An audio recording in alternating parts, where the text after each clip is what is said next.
Hello, everybody. Good evening and welcome to the United Stand. We are talking, well, obviously, we're talking the obvious. We're going to touch on the football fixtures, how it impacts us with not playing so many games. We have so many players out already. It is a bit of a worry going forward, but there is other news as well, guys. We have to talk football. Obvious football. There's ins, there's outs. Plenty of outs. If we're honest with ourselves, there's a lot to get through. Joining me tonight, we are going to be joined by Jay soon, hopefully as well. But Beth's in the house tonight as well. Beth, how are you doing? Good week so far. We've had an easy week, really, haven't we, in terms of sport? Exactly. It has been a good week, but I'm a bit annoyed that the football has been cancelled. It's been cancelled again. It's like you start looking forward to something and it gets cancelled again. And from what I've been seeing, it looks like the league might get postponed. So it's hard to kind of stay positive when you rely so much on like football in like your everyday life. But you just got to move forward and get on with it. Exactly, we've got to move forward. Kev, roads are quiet. It's good for us in our vans, mate, isn't it? It feels like Christmas is sort of coming. We're hoping we're going to get through it without that sort of horrible lockdown feeling. It's clinging on a little bit, mate, but all in all, week so far, mate, is it winding down now? Nearly time to finish work for you? Good, mate. Finish next Wednesday, so I'll be driving home for Christmas. So I was just teeing that up for Kev there. I knew we'd do that. There you go, mate. There you go. But yeah, well, I suppose as Beth said, the talk of the match being cancelled as kind of roomy weekend, and the festive season's always great because there's so much football on. I really, really hope we don't have it taken away from us. But I suppose there are other issues. So from personal perspective, I'd love it to kick on through the Christmas period, but again, football without fans, as Sir Matt Busby said, football without fans is nothing. I really don't want to go back to that, but yes, I'll miss it if it's taken away, but we will have to see, mate, won't we? Hey, it's a strange one, isn't it? Football without fans, but you can't play football without players, and that is the big issue at the moment because United have about 7 available, so I don't think the fans is the problem right now. I think it is actually the players, which is very, very strange considering how precise they were with the whole virus set up last time. But anyway, we are going to touch on that in terms of fixture pilot, how we fit them in, the impact it's going to have later on in the show. But I want to start, obviously, by talking about some football-related news. And funny enough, there's plenty of that today as well. I'll start with Martial. Massive fallout with the club. Apparently, it's been reported that he wants out. He wants out immediately. So something has gone down. Martial fallout, Beth. I don't know. I wouldn't call him as an actual player to really, really kick up a stink. But you never know. Behind the scenes, he has that persona about him on the pitch that people look at him as a bit of a sulker sort of character. I take that with a pinch of salt. I'm not really bothered about what his face looks like. I'm more bothered about what he does with the ball and if he puts it in the back of the net. But honestly, it does look like it is coming to an end now. We've all talked about Martial being probably the one that may go just off the appearance factor and him not really being in the matchday squad and not being in the team. But it is now reported that he's at a stage now where he's looking at it going, get me out now. I've had enough. You can see why, Beth, in a way, can't you? And I think the writing has been on the wall, hasn't it, really, with him? Yeah, the writing is on the wall, even though I said in the last show that I think me and Ricky both agreed that we do still think he is a good player. We do still think he could be used. And I wish his attitude was a little bit better in the fact that he kind of wanted to work hard and wanted to get into the team under a fresh start, under a new manager. I don't think he even trained with a new manager before his agent came out with them comments. So to not even give it a go, for me, is a little bit negative. He probably already made his mind up. But do you know what? It is what it is. I think he's a good player. I think when we sell him, he'll go on to do well. But he probably wasn't happy about what Rangnick said about the player has to come to me. He's not spoke to me. He probably wasn't happy with that kind of drama that was put out into the press. And he's probably not been happy the way he's been treated. He's not been good enough. His form's not been good enough. But certain players always think they are good enough to be in the team, and they do get their ego hurt when they're not picked and they want to be playing. And fair enough, he wants to play football, but we know what Ollie was like. He probably was telling him he was going to play. He probably wasn't playing, and he suffered with injuries that's kept him out of the team. He gets into a good spell of form, and then another player's kind of come in and taking his position. He probably feels like he's never been quite good enough to be the first team for Manchester United, which sometimes that is just the way the cookie crumbles. Sometimes there is better players to come into your position. When you look at it, Cavani is a better centre forward. When Zlatan came in, he was a better centre forward. He should have had if we would have had a manager sustained over years, I feel like they would have coached him and moulded him to be a very, very good left winger. And I think if it was at the start of his career now at the club, he'd only just come to the club now, I think that could be the case again. He could play in that front two, but kind of more as the second striker, and I think he'd play really well at that role. But unfortunately, there's been so much history, and he's been pushed out so many times, and he's lost form so many times, and he's been in and out of the team. There's been headlines. There's been just so much to do with him, and the fact he's been out of this team now for such a long time, and he's again got another injury, apparently. I just don't think... I think it's done now, and I think there's too much that's gone on, and I think he will leave the club, and I think that's what he wants. I think he wants a fresh start, and I think that's what's best for him. I think if he does go somewhere else, I think he will do really well, because we know the talent's there. I just wish it could have been for us, because you look at our attacking options. Yes, we have got a lot of attacking options, but Cavani's going to go, Ronaldo's short term, he's still young, and Rashford's not been in good form either. So when you look at it realistically, first team wise, Greenwood, and then he's probably the only one that isn't going to leave soon, and he's in decent form. Like Rashford, we've not seen good form from Rashford for quite a long time, so I would have liked to see him stay and fight for his place, but he's decided what he's going to do, so I think that's just the way it is. Yep. In other news, obviously there are games going on tonight, and Lord Voldemort has scored for Newcastle, and Newcastle are 1-0 up. So yeah, anyone who doesn't get that, Newcastle 1-0 up. Newcastle are 1-0 up. Lord Voldemort back at Anfield has scored the goal. Anyone who doesn't get that is John Joe Shelby. Yeah. Come on. The fact I got it right off just that. Get the gag, yes. Anyway, Kev, Newcastle could be in for Martial. You never know, mate. They could be the team that looking at Martial. Why do you think this has come about, mate? Is it just because of the obvious, the lack of game time, or do you think now that his agents actually got involved in this more and said, look, mate, your numbers aren't looking good here. You're not getting in this team. What do you think? Is it about time we looked elsewhere? Is it as simple as that? My disclaimer that I'm going to say first is I think that Martial could be, it is a really, really good player. I've gone as far as to say on this show that I would prefer him on the left-hand side over Rashford any day of the week. I would play Martial there. Now, that's saying that, with the noises that are coming out from Martial's camp, I want to leave and all that, I am a bit infuriated, and I'm actually sick to death of it, to be honest. And I'm at the point where I go, well, do you know what, mate? No player's bigger than the club. Manchester United will always be there. And then you have to look at, well, has he backed it up on the field? You've got a new manager in, for Christ's sake, in Rangnick. Have you got it in you? Do you not want to try and impress this new manager? Try and get into his team selection? Get in there? No, not up for the fight. That, to me, that just sums it up. It's like this week, I see a picture on Twitter or something. Anthony Martial has arrived on Instagram, you know, and he's like lay on his gym floor just taking a selfie. And I thought, that pretty much sums up Martial's career for me. And I know Martial FC are coming for me tonight, don't worry. But I would just argue and say, well, you know, I don't know. Where is it when we look back? What has he actually achieved? He's done me out when Zlatan come. Same with Cavani. He's never kind of looked up for the fight. I just wanted to see so much more from Martial. I'm not disputing that he could be a great player and is a great player, but he could have got into this team. And if he ends up at Newcastle, like you say, if the rumours are true, that would just sum everything up about him. Is he going to Newcastle for the challenge? If you rock up at Newcastle? I'm sorry, but you're not. I had a Newcastle fan on the radio the other day, you know, and he's, hey man, we'll just go out in January, man, and buy that Kylian Mbappe. And I'm like, are you lot serious? Mbappe wouldn't even know who Newcastle are.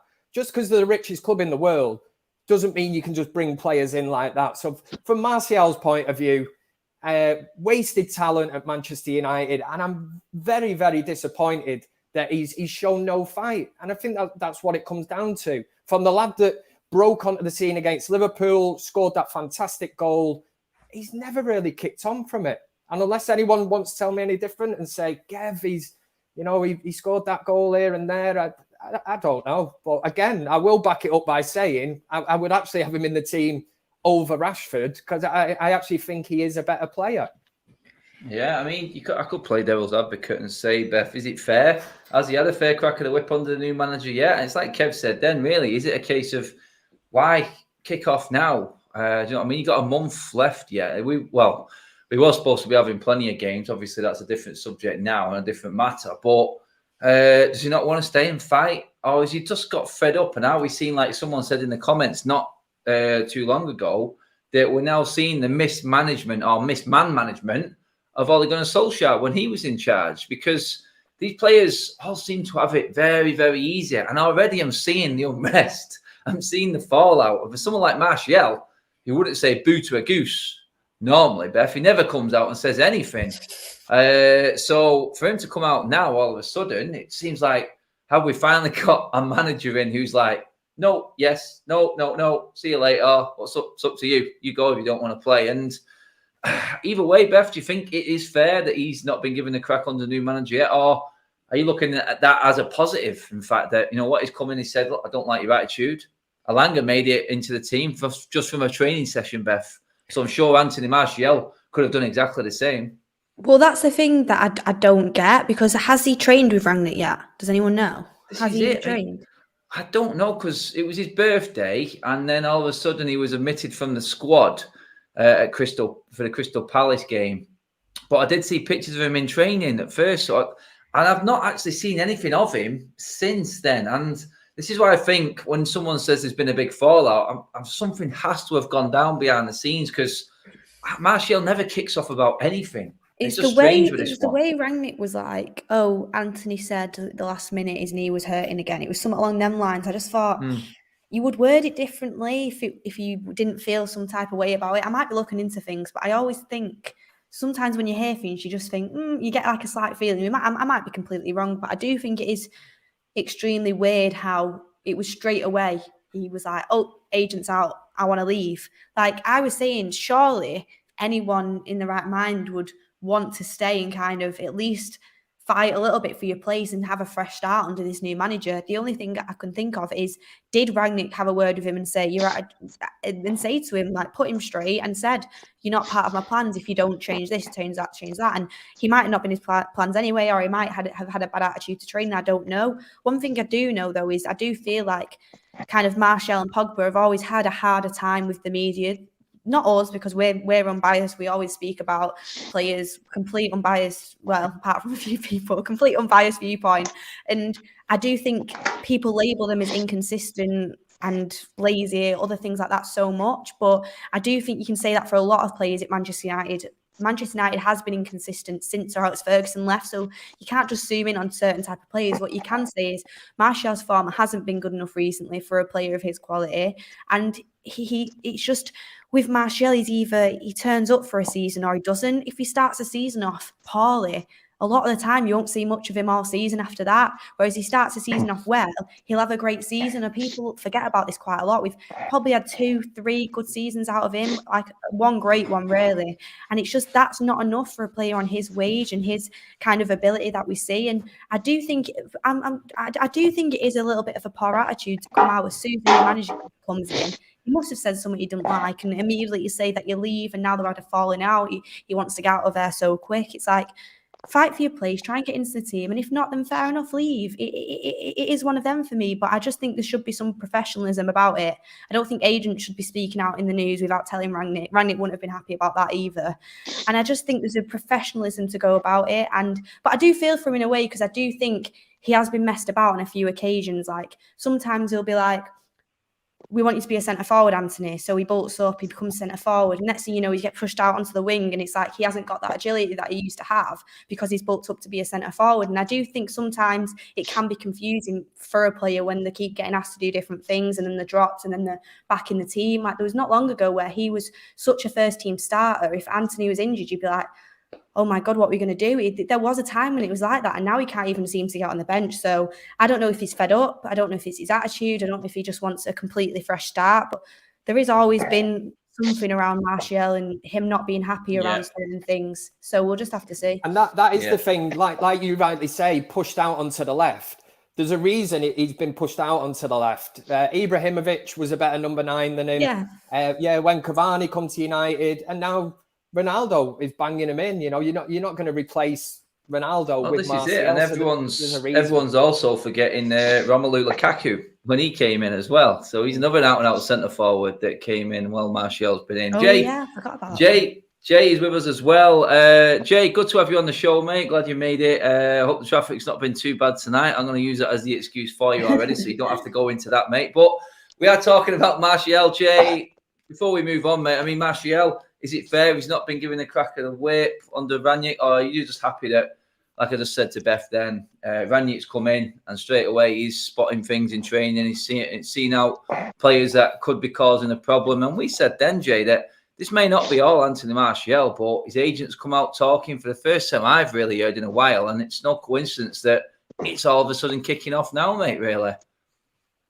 Okay, first of all, I read the email late about wearing black. I had to go and change that. That delayed me. And it was a case of I've so many black T-shirts to wear, black jumpers. Which one would match?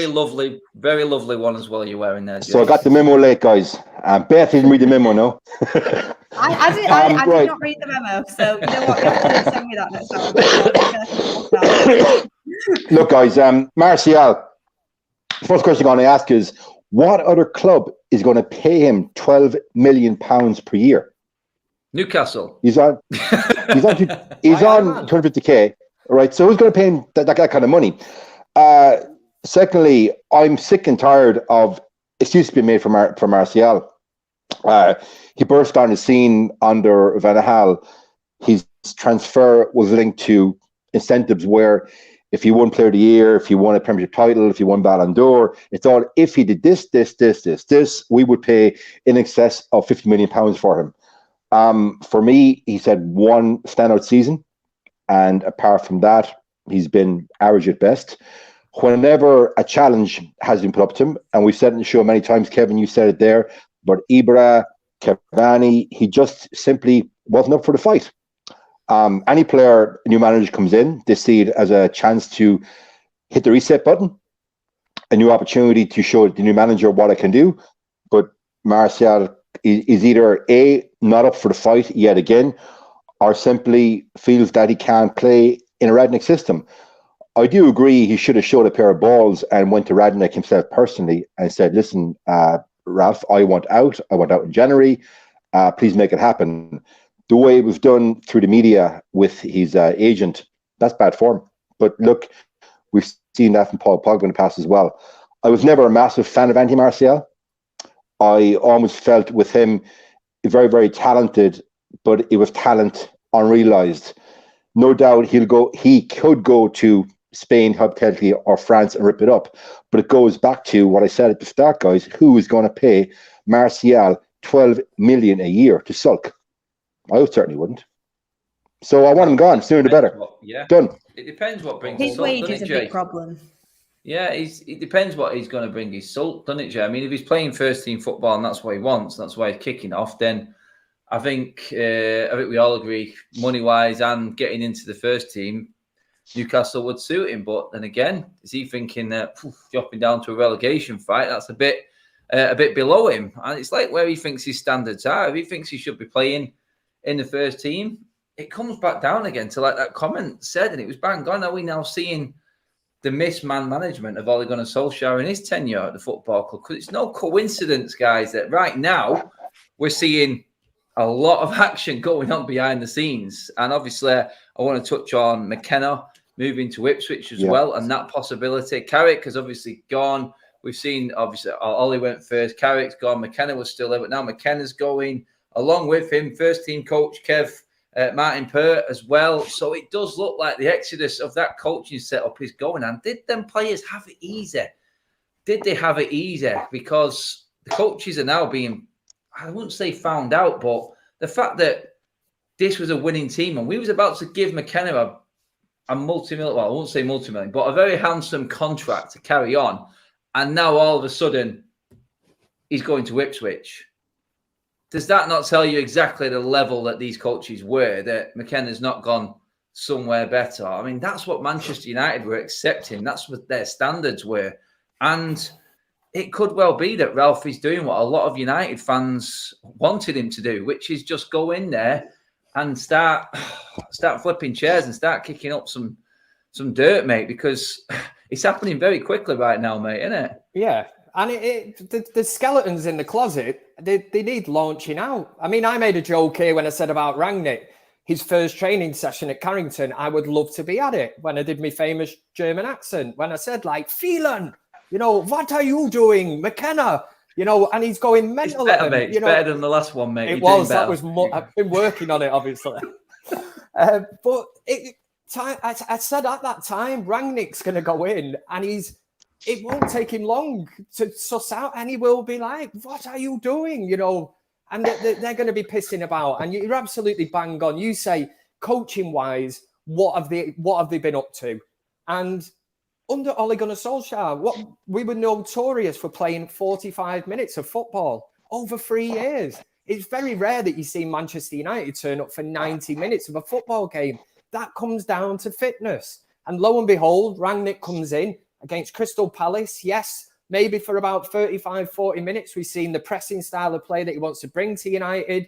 But beyond that, their asses were blowing. They're totally gone. They are not physically fit and used to this system. The same happened at Norwich then. Norwich was a disastrous, a great result, 1-0, fair enough, we write it off. But as a performance, you have to look at them players, and some of them are dead on the feet. And we're not even at Christmas time yet. And this definitely goes down to fitness and coaching. And I, for one, McKenna, see you later, mate. Carrick, fair enough. Brilliant player for Manchester United. Took on the caretaker role for them few games. I won't say steadied the ship, just seeing us through a Champions League qualification and that. Thanks very much.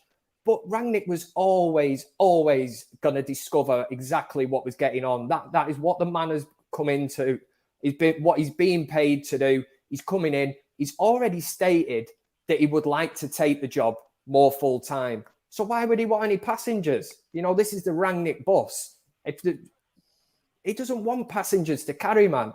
The guy is going to go solo. He's going to bring in his own team. That's exactly what he's doing. So in football, you stand still, you get left behind. And we're well behind, man. We're playing catch up with the likes of Liverpool and Man City at the minute. Yeah, by the way, Liverpool have turned that round already, 2-1, guys. So, yeah, don't get too excited. Voldemort's wand isn't working. It worked for about 8 minutes and then gone. Back down to where we expected this game to be going tonight. But on that, Beth, it does look like Rangnick is sort of wielding the axe in a way. The exodus is coming. It does look like there was a whole combination of coaching, player comforts, like the easy street that we all talked about that we wanted to see. I'm just going to ask you this, though. It's like a lot of the fan base are getting... I went on this, obviously, at weekend after the Norwich result and the reaction from it. It's like a lot of fans already are being found out as well for what they really are, I think, in this United fan base, because I can see people already complaining. People have messaged me saying nothing's changed. I'm like, what do you mean nothing has changed? Look at what's happening with the players. The players are actually finding it difficult to work under this manager. He's actually talking about what he wants to do instead of making excuses on the sideline for what he's seeing. That's the difference I'm seeing, Beth. But McKenna, Martial, it's sort of all coming in as one, innit, Beth? Here, it's like an exodus of what was ultimately a big failure. Exactly. When we used to talk about that coaching staff towards the end of Ollie's tenure, we all said, like, when you look at the stats realistically, when you look at their backgrounds, we don't know how on earth they were allowed to keep doing that for so long. Like, how did they even get the jobs? How did they keep the jobs? Like, their past experience is so little and so unsuccessful. And I don't mean to be disrespectful, but to be on the coaching staff of Manchester United, it should be the best of the best. And it should be people that are never going to let anything slide. The reason where I kind of, you can't not say that they let stuff slide, because the players would go out, and we saw sometimes, like, it wasn't all the management. A lot of the times the players wouldn't put 100% into the games. Like, sometimes that would happen, especially towards the end, and nothing would change. And the lack of change, especially kind of throughout the whole time there. I mean, it started well, but then we had that long period where it would be that goal in like the 80th minute, or it would be we wouldn't play well the first half to go 3-0 down, and then we'd come back and sort of win it, and we'd have Bruno, Pogba kind of doing really well, especially the end of last season, Rashford as well. But then nothing ever changed. Like the coaching never changed, the attitude never changed. Every week Solskjaer would come out and say, we need to stop doing this, but it would carry on, it would keep happening. And to me, it's a strong management team, and if you know football, you know your players, you know coaching, you figure out a way to make that change, you figure out a way to change the attitude, you up the fitness. None of that never happened. And if we were in the right fitness to play in the Premier League as a top side, the players wouldn't have been blowing after 30. It was basically 30 minutes in the Crystal Palace game. Fair enough, they played very well for 30 minutes, and it's not their fault because they've not been trained properly. But for as any team at the top level, you should be able to carry that on for a lot longer. They were literal athletes that are playing for Manchester United. So I think there's a lot of things behind the scenes that weren't being done at the top level. We always said it was kind of club for boys. It was one of them situations, and Rangnick's come in now, and he's a manager that's been in the game for so long, and he's coached at the top level, he's done great business, he's built teams from the ground up, he's got so much experience and knowledge, he'll know exactly he'll already be sussing things out and how he's going to make things change. And the people that are saying nothing's changed, you saw a glimpse of it at Crystal Palace. He's not going to get that consistently overnight. He's barely had any time to train the players. He said himself he's been doing visual stuff with them because he's had no time, because it's game after game after game. And there's just been not enough time. And to implement the style he wants to implement, it's going to take time. And people forget how out of sorts these players are, and how different all his style is to Rangnick's that he's trying to do. And I said it the other week, like he even said it, Rangnick, in the young boys game, the players went back to playing how they were playing. Didn't say under Ollie, but they kind of reverted back because they've been so used to it for so long. It's going to take quite a long time to kind of implement this system, but once he does, it's going to be very, very good. And the people that to make it happen, he needs good people around him. He's brought in some great people to help him. That's a plus for me. And the way he speaks to the media, the way he speaks in his interviews afterwards, he's a man that knows what he's talking about. He's straightforward. He deals with stuff head on, and he's not said a word out of line for me since. Of course, it's got to be produced on the pitch. We've got to kind of start seeing this style sooner or later. But at the end of the day, he's got 2 wins in the Premier League. He drew against young boys with a complete second team that have barely played. And I do think people are being a little bit harsh on the style of play. It's not going to happen straight away, but when it does happen, people will be surprised. They really will. That's it, Jay. On that, it is a case of patience is needed. It's like the disruption of the fixture cancellations now as well, the lack of training time, which we knew in a normal season is very, very, very rare anyway. You're not going to get a lot of hours with the amount of games coming up. And when we do come back, Jay, I mean, Ralph's got his work cut out for him, mate, because the fixtures are going to pile up even more, mate, because trying to get all this lot squeezed into a shorter turnaround in the summer as well with the World Cup, trying to get all these games turned in and get these players on point, it's a tough job in hand, mate. But it's like Beth just said there, he's literally just saying to the players, this is on you now. Spotlight's on you. What are you going to do? I'm putting you in a system. If you revert back, I think he's testing them out, mate. And I think it's good to see in a way. Yeah, it's not great on the eye yet, but let's be honest, mate. We've got away with 2 wins there. We're in a decent position. We are just finding out who he's up for the fight and who isn't, really, in my eyes, mate. I mean, how do you see it with the way the first few weeks has gone, mate, and some of the players? Because the fans are reacting already, mate, and it's an impatient fan base right now. And this break is not going to help anyone, mate. It really isn't. Look, the fans that are reacting in that fashion, they don't understand the basic requirements for human performance. The basic prerequisite of strength conditioning is develop VO2 max, aka lung capacity, develop lactate threshold, flexibility, strength, power VO2, and mobility. 6 key facets there. Like you could give me 10 weeks at McTominay, I can't make him pass the ball any better because that's not my area of expertise. But I can sure as hell make Scott McTominay be able to run, sprint for 10, 15 seconds and recover over the course of 90 minutes. The average player runs between 10 and 12 kilometers in a game, which is broken down into power at the VO2 max, power at lactic threshold, walking, jogging, and standing. So Rangnick has a huge amount of work to do right now with those players. And as you pointed out there, and everyone has touched on it, he doesn't have the time on the training ground. Solskjaer was lauded for his man management, because basically he came in, he put an arm around his shoulder, and he literally became like a big brother to everybody and just played empathy. After Mourinho tore players basically a new arsehole for 3 years, which is probably what they needed. And now it's what they need.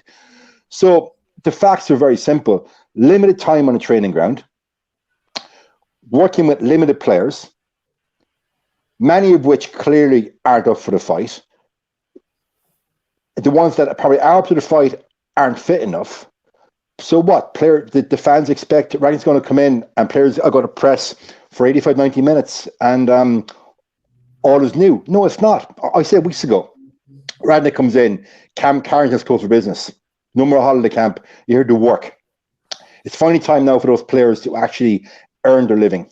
And Rangnick, between now and May, I suppose one of his key jobs is to root out for those players who actually is a player that can fit my system. And anybody that doesn't buy into my training philosophies, my strength and conditioning philosophies, and my tactical philosophies, they can go. And there's probably 8-9 players there in that squad that simply, and even like remove skill, remove technical ability, that physically just are not up for it. And he'll root them out. So it's not going to happen overnight. We got to relax and give the man time. Well, you think about it, Elanga's didn't barely get anything under Ollie, and I mean he's not pulled up trees since Rangnick played him in that Young Boys game. He was brilliant. He looks like he really likes him. So it's about who fits the manager. It's the same with Rashford. He's not been amazing, but he stayed on for 90 minutes. He must like him. Yeah, definitely, Beth. I was actually going to get your opinion on that one, because are we seeing now, in fact, what Rangnick is trying to do? In the summer, we were all saying, we need to sort this goalkeeping situation out. This cannot continue with 3 goalkeepers. Henderson now has got the hint, and he wants out as well. Elanga is very close to signing a new 5-year deal. Martial wants to go. All of a sudden, these noises are coming out, whereas before, it was arm around you, like Jay said. Oh, I like him around the club. He's good. He could be manked through and through, or whatever, like Jesse Lingard. We're starting to see it after 3 weeks, Beth, what Rangnick wants and the sort of plan, and that is the positive you've got to take out of it. But on Elanga, like you just said there, Beth, out of nothing, he's in the team. Rangnick obviously sees something there, doesn't he? And that is what I'm looking at here and going, okay, that is a little thing, but it's a little thing that wasn't there before. And that's what we're sort of looking at, isn't it? Exactly. Under Ollie, when he used to come out and speak to the media, I don't want to keep comparing him, but it's hard not to, obviously, when you've kind of just had the change so quick. But it's like he'd come out and it was the same thing every week in his press conference. He'd always say every single play is important to him. No, we want them to stay. He would always keep it very neutral on the Dean Henderson and David De Gea thing. He chopped and changed a little bit and then went back to De Gea, and it was just we were very confused about what the plan was, who's in the plan, why the squad's so big, etc., etc. Rangnick's come in and already he said, we're going to have to do some loans in the summer if people aren't getting enough game time. Not in the summer, in January. David De Gea is my number one, said that straight away, and Henderson probably does need more football and he wants to play him more, and we still need 3 good goalkeepers, but if he wants more time, then we might have to look out for a loan for him as well. He's already brought Elanga into the team and given him some minutes, and he brought him on as a second sub against Palace, and then he played in the Young Boys game, played him for, was it the full 90? Oh, it was up there. It was up there for quite a long time, and then again he's in the squad again for the Norwich game. So you look at that, and you kind of see who he's kind of favouring towards, and who isn't in the plans, and who he's looking to shift out. And it's so much more clarity straight away. He gets asked a question in the media, and he says what he thinks, but in a professional way. And it's just like, now finally Henderson said he's going to leave. Personally, for me, I like Henderson, but if now it's taking this long to realise he's not getting the game time and he's not going to be number one, it's good to get a wage like that off the books, because he's getting 150k a week to sit on the bench every single week, and he's not going to get in over David De Gea. So clarity for the fans and for the players is the most important thing. Players don't want to have to go into training every day and go into matches thinking, am am I going to do this? Am I going to do that? It takes up so much of your time mentally. They need to know exactly where they stand. And I think that'll help a lot of the players. If Rangnick would have been here in the summer, Jesse Lingard probably would have gone already and he would have been having a better career. And I'm not saying I really want Jesse Lingard to leave, but it's no good for the player or the club if he's just sat on the bench every week not doing anything. Like, he needs to fulfill his potential, and he should have signed for West Ham. But all of this uncertainty and kind of not knowing what to do and being very unclear in your press conferences, it's not good for anyone. So that professionalism you do see with Ralph and the straight upness with the fans and with the club and clearly with the players. Martial's said he wants to leave, so he must have been straight up with him. Like, it's so much more appreciated than someone that says stuff and then doesn't follow through with it. That's a really bad trait, I think, when you kind of lead. It's like leading someone on. Yes, Jesse, you're going to get game time. But this is it. I mean, Kev, is that a good thing for you that he's coming and it's like instant? Would it concern you that it is too quick and not a lot of players have been given chance? But honestly, mate, looking at it, he knows he's going to be here for at least another 2.5 years. And for him to come in and instantly see this, and now he's not going to have the McKennas on the sideline giving him information. It's like he's heard enough already, mate, isn't it? And it's like, what? I'm seeing something different to you here, Kieran. I really am. See you later. It's sort of refreshing in a way that this is happening so quickly, mate, and it's been noticed. And the biggest thing I pick up from Rangnick, Kev, is the fact that he talks and says exactly the same thing the fans see. He doesn't try and pull the wool over anyone's eyes. He just says it as it is. He says what we need to do. And with Ole, he'll go away and say, we've looked on a few things, we've worked on a few things. Well, Ralph's worked on quite a lot, mate, in the space of 3 weeks. Ole had 3 years. Is it a positive for you, or would you like to have seen it sort of a few players like giving more of a chance, like Martial? For me, it sort of was dead already, but do you differ at all on that, or is it bang on for you? I would say it's a positive. Now, the comments I made about Martial earlier, you've got people saying, I'd seen the comment section, and there's people going, well, why would he want to impress an interim manager? And you've just said the exact same thing that I'm thinking. He's not just an interim manager. Now, if he doesn't get the job for another season, he moves upstairs and he's going to have a massive say in appointing the next manager, whoever comes in. So you're not telling me that they're not going to be speaking. So if Martial does stay and his attitude doesn't improve, you're not telling me that Rangnick to the next manager, let's just say it's Ten Hag, says, bit of a bad egg there. You know, he's going to have player profiles. He's going to liaise with the next manager and let them know about his experience with that squad and what he's seen. Now, I think it is positive. I don't see it as a negative. I don't see it like it's ripping apart Manchester United and everything. It's literally, and as you said again, there's no more papering over the cracks now. You know, the paper's been ripped down. Rangnick's there and he's going, structurally, this is not right. There is no point putting wallpaper over this. You know, structurally, it needs building up again for the long-term gain of Manchester United. Forget all that crap. We've had 3 years of that crap now. And now we've got a manager in who's got to suss this out in about, 6 months? Time is not on his hand, really. So for me, it's the only way he can do it. You come in, you suss out straight away who's up for the battle. Martial, you up for it? No, oh, sorry, your agent just said you want to leave. See you later then, mate. You know, one down. Next, Jesse Lingard, are you signing the contract? Do you want to step? No, see you later. Pogba, yeah, sound right. See you later, mate. He's going to have to be ruthless like that. We've had so many players, like Beth rightly said, that have just been led along, or so we're meant to believe, aren't we? Solskjaer, yeah, you're part of my plans, you're part of my plans. Rangnick needs to look at the team, say, yes, you're part of my plans, get that strongest 11, get a core squad, and build from that. But for me, from now on, it's like, do you want to be at Manchester United? Because if you don't, you know, your time's up. And he'll see that. He'll pick them out straight away. Yeah, on next, I was going to bring the next point in and bring you in specifically on this, Jay, actually. But before I bring you in on that, I mean, McKenna leaving, I'm guessing you're pretty much on board with everyone else on the happy boat with this happening, mate. Yeah, look, what McKenna came up from U team, and all of a sudden, within 2 years, he was coaching the first team. He never cut his teeth at even championship level. fully grown men. So I thought it was a very, very poor decision on behalf of the club to have McKenna fast-track promotion under Solskjaer, who was a very experienced manager himself. But look, thankfully now, there's no more chat about an old boys club, no more chat about an arm around the shoulder, and there'll be absolutely zero chat about playing favourites and a manager being tactically inept. So McKenna, wish him the best. Go off and see what you can do with Ipswich. But for me, he's no loss. No loss. I think, yeah, we're all in agreement on that one. We're all happy campers in terms of what's happening behind the scenes right now.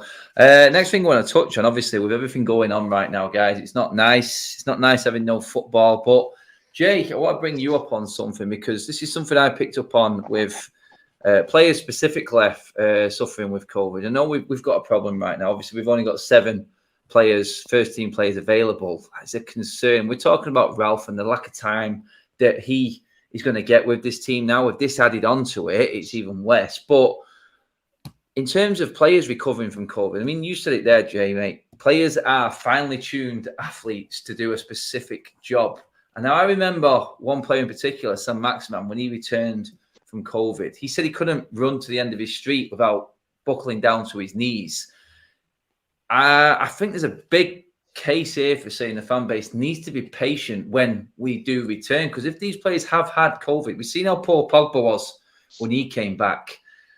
And this, like I said, this fan base is already sort of baying for blood. They're looking for an excuse straight away, mate, when things go wrong.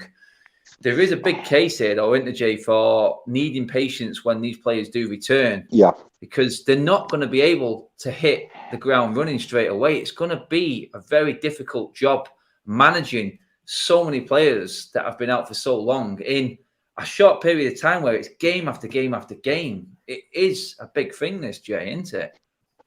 Okay, there's something that I'm going to break down then for everybody listening and commenting on the live chat. Every human being has what's called a VO2 max. It's your maximum oxygen uptake. Okay, the greatest record of all time was a cross country skier. I think he was a Swede. He was like 95 milliliters. Your average human being has about 50-55. Okay, your Premiership footballer, their maximum oxygen uptake is around the 70-75 mark. Professional bike rider is over 80-85. So that's just the way your lungs function at maximum velocity. So Maxima said it there, that when he came back, his lung capacity was impaired, and he couldn't run down the street because he was operating at a much lower value of his maximum oxygen uptake. Now, I know I've been technical here for some people. I might be losing people in the chat, but it goes back to a player cannot get COVID. They're not training for 2 weeks. We don't know how COVID affects each and every player. How, like Adam, you might get COVID tomorrow morning. God forbid you ever get it. You might bounce back in a week, have no ill effects. God forbid I might get it, fingers crossed. And a month later, my breathing is still impaired because my maximum oxygen uptake hasn't returned to the level it was pre-COVID. So fans, I look at Pogba as well. When Pogba came back from COVID, okay, I know some of the fan base would be saying, well, he's lazy anyway. But his fitness levels had dropped, and his maximum oxygen uptake, his VO2 max, had also dropped. It took him a couple of weeks to respond and recover. So the players that have COVID, we don't know how it's going to affect each player on individual basis. So the fans, again, have to show some sense of basic intelligence and cop on. Because how I recover from COVID, or Adam or Beth or any of us, we're all going to recover differently. And the same for those players. So this is now just adding another barrier into the mix for Ralph and his new coaching staff, having to deal with this on top of everything else. Exactly that. Trying to implement his style of play and the work ethic, Beth, involved in it, which we all know with the press and everything like that. I mean, you could actually say, look, the players were tested negative before Norwich. We don't know if any of them did actually have COVID, and the performance levels were pretty low at Norwich. You just don't know, Beth, with it. But it's exactly what Jay said there, and that's the point I was trying to get at, because the fans will be impatient. Football will come back and we'll be all excited and we want it all to carry on where it left off. It's just not going to happen, Beth, is it? And this is the problem. I know other teams have got to deal with it as well, but not everyone's got a new manager in, and the unrest that's going on behind the scenes right now with some players. And it's going to take some man to actually control this situation right now. And Ralph, like Jay said, then he has got his work cut out for him big time here, Beth, with this. No, 100%. It's like we were talking before. I don't know how many players actually have COVID, and whoever's isolating is isolating. I know we only had 14. I think it was 14 players actually had it.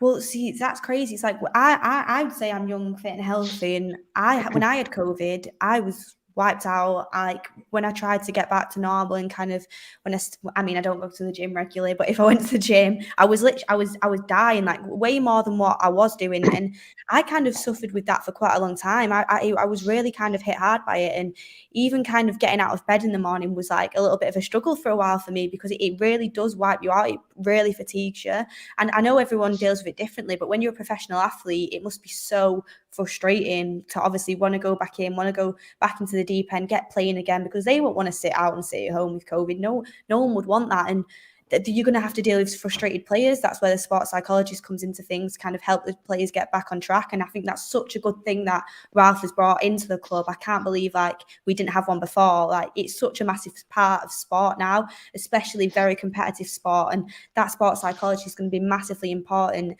And again, we're going to have to have a really well-drilled, well-trained fitness team to kind of help these players get back on track. And the worst part about it is every team in the Premier League is going to be at different stages. So some games you're going to come up against a team straight back from COVID where they've not had any problems. Their players are fully fit, they're ready to go. And then you've got the likes of our players that, if they've just come back from COVID, aren't going to be at that level. So it's going to be hard. And I think, like you said, you've got to go easy on these players when it comes to the fitness side of things, just coming back from COVID. But hopefully we'll kind of find a way to get back on track as quickly as possible. And hopefully some players that maybe haven't had COVID, they can kind of come up to the challenge and really take some of the weight off the first team players' shoulders, and we kind of share the load a little bit. And I'm hoping that's what's going to happen, because you have a squad for a reason. It needs to be used in times like this. Yeah, I mean, Kev, people are going to say we can't, look, don't use this as an excuse going forward. But I'm thinking if these players have to isolate for 10 days, so that effectively brings them back, next weekend, effectively? I mean, that's Newcastle, mate. So that game is going to be off, because there's no chance that they're going to be ready for Newcastle. So then you've got 3 Premier League games that you have to squeeze in the new year, with the FA Cup and the Champions League, which starts up again in just before spring, around the end of February time. This is going to be a mammoth task to try and even get these fixtures in. God knows how Tottenham are going to get theirs in. Theirs is just a minefield. But now that I look at that and think, I can't see how Newcastle goes ahead. This is why we're talking off camera, that there may be a break in the Premier League, but it is going to be one of the most difficult seasons on record, I think. We were talking, mate, before, saying you need players for football. The fans, football's nothing without the fans, without the players, and without top form. And I always listen to the radio before, mate, and it's like the balancing act for every single club. It's like Amazon now paid so much money to have this full fixture list on this Newcastle date. They're not going to release that. And I think people just need to realise, mate, the magnitude of this, which is happening right now. And the players are just pawns within all of this. They're not going to be able to cope with it, mate. No. Before I start, I'll just say that science lesson from Professor Jay Daly before was really, really interesting. Although it was, it was good. I don't have a clue what he was on about, but it sounded really, really interesting. It sounded really good.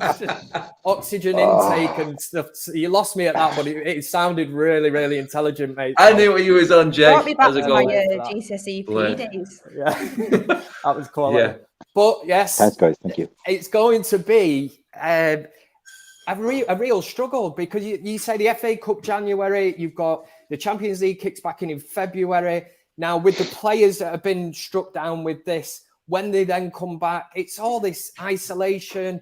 And yes, they can train at home, but Rangnick, listen, there are a few conspiracy theories that the match against Brentford was called off. Yes, United players have got COVID, but some clubs' sort of protocol on this is not to release the players' names who have got it. Now, 14, as you mentioned, is a lot. But on the grand scheme of things, how many United aren't releasing it, and a lot of clubs don't tell you how many players from the actual first team have got it. So that there are people out there, there's skeptics out there that believe that Rangnick, after the Crystal Palace game, yes, there are infections at Manchester United, but has kind of looked at it as having a bit more time with the squad. There's even rumours that Manchester United are still training at Carrington, although the players have posted out, videos of them training from home and that. So read into that what you will. I struggle to see Manchester United playing any time over Christmas, to be honest. It breaks my heart to think of that, because you always associate sort of Christmas with, well, obviously with me drinking and watching football. So you better not shut the pubs as well, because I'll be livid, man. But I always associate that with going to the pub, watch Man United, whatever, go to the match. And it's at this minute in time, it really is. The worrying thing is there's so many teams that are going through this now, and we keep hearing about the third wave. It's coming, and I really can't. I don't see where do they fit these games in. It's going to be. It's and like you said, from Amazon's point of view, they paid top dollar for this set of fixtures over the Christmas period because they know that the blockbusters and everybody sits down to watch football, or the majority of people. So from their point of view, and from the club's point of view, the main worry for me would be clubs lower down the food chain if we do go back into lockdown. That the likes of teams that are not going to be able to get through this. We're lucky enough to support one of arguably the biggest team in the world. There's clubs that are not going to recover from this financially if we go through anything like what we did previously. Yeah, it's the season is last season, Jay, everyone was talking that, don't look at that season as a surefire normal season because there was no fans there. The season is going down the same road right now, mate, because it's how these games get caught up and the pressure to play these games, and then the pressure on the managers and the players to get them in. Like I said, then I touched on Spurs. I think, what's that there? Their fourth game now cancelled through COVID. They're falling way, way behind, mate. The fact that Arsenal are in the top four now tells you everything. All you need to know about how crazy this season is, mate, and how anything can happen when certain teams don't play games. It's going to be a minefield to deal with. Does it make you a little bit more confident that we've actually got Ralph in charge rather than Ollie and trying to battle through this going towards the end of the season now? Well, given the fact that Arsenal are now top four based on the start season they had, it's testament to how topsy-turvy this season has been thus far. I suppose having Rangnick in charge of this crisis is like having Winston Churchill instead of Peppa Pig. So I have a lot of confidence in Rangnick and his ability to micromanage this storm. Whereas our previous manager, I think his abilities will be on the level of Peppa Pig and her dad. Anyway, I digress. But an issue, guys, that nobody really wants to get into is, and I think we should be touching it, the whole vaccination thing. Like you or I, we can't go to a game without being double vaccinated and showing, as we call it, I don't know if you call it in the UK, but in Ireland we call it a COVID passport. Exactly. So I can't go into a bar or a restaurant in this country without producing my passport. If I want to fly to UK to a game, I've got to get an antigen test in the airport before I fly out. I've got to get one in the UK to come back. But the players, I know you say it's personal choice and all that, but look at the NFL. The NFL owners told the players, yeah, it's your personal choice. No problem. You get the vaccine, don't get it. However, if you're not vaccinated, you've got to get a PCR test before you enter the training ground every single day. Lo and behold, players getting vaccinated shot up. And in the NFL, unlike the Premiership, no games are called off because the TV schedule is so tight. There's 17 games in a regular season. There's one weekend off, so they cannot cancel games. Hence why you often saw the third and fourth string quarterback playing for a team. So it begs the question, if the NFL can do it and fans are still in the ground and matches are played even with third and fourth string players, why can't be done in the Premiership if we have 30 players in a squad? Okay, I take your point that there's 10 players arbitrarily out with COVID and they're in a different bubble than the players playing in the under 23. But I know it's personal choice for a player to be vaccinated or not. However, does the player not have a moral obligation to his teammates and to honour his contract and put himself in the best foot forward to actually honour his contract and play matches? And just put it out there, guys. So I think it's out there. It's something that we need to actually look at, guys. I know it's a hot topic, and it's one's personal choice what they want to do. But if you or I have to get double vaccinated to go to a game or even fly, well then why shouldn't a player take it upon himself to get vaccinated and protect his teammates and himself? This is a question. It is a minefield of a topic, and it is all preference. It is all personal preference if you do get vaccinated or not. But it is affecting quite a lot right now because, like we said, you cannot be unvaccinated and come into contact with anyone without having to then self-isolate for 10 days. If you are vaccinated, you don't have to self-isolate. So I think this is why the number at United is so big. Liverpool have come out and said exactly who in their squad has been vaccinated as well. Beth, apparently their whole team is vaccinated, but obviously 3 players tonight, including Virgil van Dijk, has got COVID. They've come out and they've named the players. Is clarity the best way forward right now? Do you think, if like I said the other day, I get worried now every time a game day is coming up. I posted it on Twitter and people came back saying, oh, I'm coming over from Ireland, like Jay said. I've booked my tickets, I've booked my hotel. Do you think it's going to be on? One guy from Germany flying over. Is it a case now that it's probably safer to have a break from the Premier League completely and all football, Beth? Do you think that is the safest way to go about it now? It's a sticky subject to get into, to be honest, because everyone's got different views on this issue. But for me, I don't think you should be naming players that aren't vaccinated, because I do think in this day and age, like, they would get abuse, like massive. I think we should name the ones that have got COVID, though. I do think you should definitely name the ones that have got COVID, just so we're clear on the situation and just so everyone's clear, the Premier League, the fans, like, just so we know why we're not playing the games. Because I mean, we've paid to go to the games. People have organised travel. They should at least know the reason why and who kind of is out. So I do agree with that. But when it comes down to the vaccination, for me, I'm double jabbed, but if someone wasn't jabbed, I wouldn't judge them. It's like, it is a personal choice. But I do agree with the fact, if we have to be double jabbed to go into the stadium or have a negative COVID test, these players that aren't jabbed should be getting COVID tested very, very regularly before they come to training, before they enter Carrington, before they go to a game, before they enter the stadium. That's what the protocol should be happening. It's no one's forcing anyone to get double jabbed, but if you're not double jabbed, you can't just be waltzing around, going social events, going to training without having these tests until you've got it. So I do think there should be kind of somewhere in the middle where people meet, and it is personal choice, but there definitely should be protocols that are being followed. And when it comes to cancelling the Premier League, obviously I want everyone to be safe, I want everyone to be healthy, and I don't want anybody to be in danger. But I said earlier today, COVID has been around for a very long time now. COVID is going to stay around for a very long time.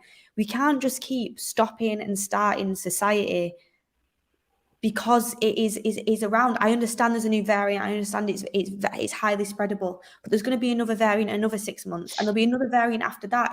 It's going to keep going on, and we kind of have to live life as normally as possible. Every year, what are we going to do? Shut down the Premier League at Christmas the same way as we did last year?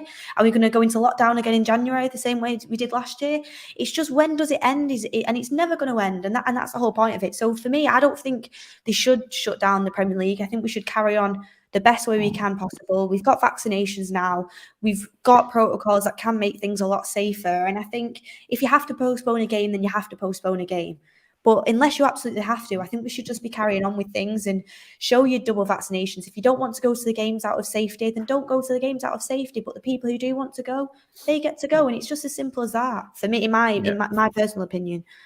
Yeah, I mean, guys, it's a crap subject to be talking about. We want to be talking about football, but I mean, I heard Thomas Frank argue one point and then Sean Dyche completely blow that point out. It's like saying, like what Beth said then, it's like Thomas Frank thinks the whole weekend should be cancelled, but then Sean Dyche comes back with the argument, well, what about the next weekend? Are you going to cancel every weekend now until it's completely gone off the planet? Like, where is the line? It is exactly that. It is impossible. Live with it is impossible. And true. It is all about preference and people getting job done up. But guys, I hate to leave it on such a sour note, but we are done. I know it kind of went off a bit topic there. It kind of went into political issues. It is, but that was my fault. That was me. This affects the football, guys, and it is hot topic. It really is. It is a football topic now because football is the same as every other walk of life. It is involving people.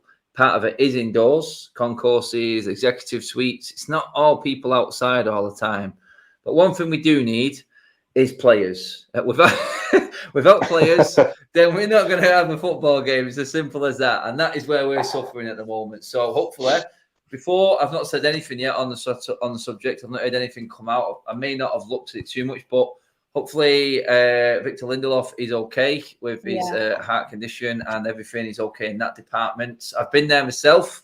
I've had to wear exactly the same thing that he's had to wear to monitor what is going on in there. So fingers crossed that everything is all right there. It's not good seeing players like Aguero having to retire because of this sort of thing.